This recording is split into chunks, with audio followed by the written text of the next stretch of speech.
VMRO-ja me siguri se është interesuar që ta dobësojë BDI-n. Ati s'ka dyshim. Edhe ajo në rrethin e ditës zgjedhjeve lokale do t'i ndihmoj me siguri se vlenin që tani nëse folim bas sondazheve, mendoj nuk i kam pas sondazhet ose diçka, mirë po mendimi personal është se në votat për këshilltar komunal, Fronti Evropian do të merr më shumë vota se Vleni, mirë po mendoj se Vleni do të merr më shumë komuna se Fronti, për shkak të ndihmesës që do t'ja japë në rrethin e ditë VMRO-ja.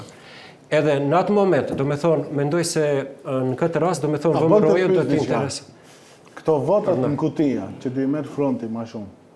Për këshilltar. Po. Janë argument se legitimitetin do e kenë matë mafë, në qofë si i merë ma shumë? Po, unë mendoj se po. Prit, lutë. Vetëm ta sqaroj pse e them këtë po. Jo, se kam edhe një pyetje. Atëherë, pse i nderuan mandatet e përcaktojnë legitimitetin e jo vota në kuti? Sepse në vitin sepse në zgjedhjet parlamentare të vitit 2024 te Fronti Evropian kishte 4 etni. Do me thonë, një koalicion multietnik nuk mund të kërkojë legitimitet etnik.